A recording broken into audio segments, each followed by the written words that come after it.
अब फ़िरौन की हुकूमत बिल्कुल ख़त्म होने वाली है, तो वो डर गया। कुछ ना कुछ तो मुझे करना पड़ेगा। आपको पता है जानवर हमला कब करते हैं? 2 सूरत हाल में। एक भूख, दूसरा खौफ। हाँ, अब फ़िरौन डर गया है। डर गया तो क्या करेगा?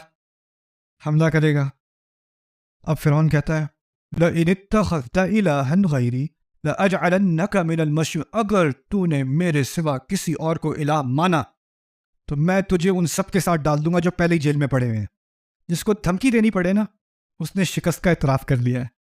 मैं जब पॉलिटिकल साइंस पढ़ रहा था बहुत ज़माने पहले 1853 में, तो उस वक्त मेरे प्रोफेसर ने मुझसे कहा था कि जिस हुकूमत को पुलिस और मिलिट्री ज़्यादा इस्तेमाल करनी पड़ती है सड़कों पे, वो सबसे कमज़ोर हुकूमत होती है। और जिस हुकूमत में आपको पुलिस नज़र भी नहीं आती, लेकिन सड़कें और लॉ एंड ऑर्डर चल रहा है और कोई पुलिसिंग की ज़रूरत नहीं है, वो सबसे स्टेबल और सबसे पावरफुल हुकूमत वो होती है।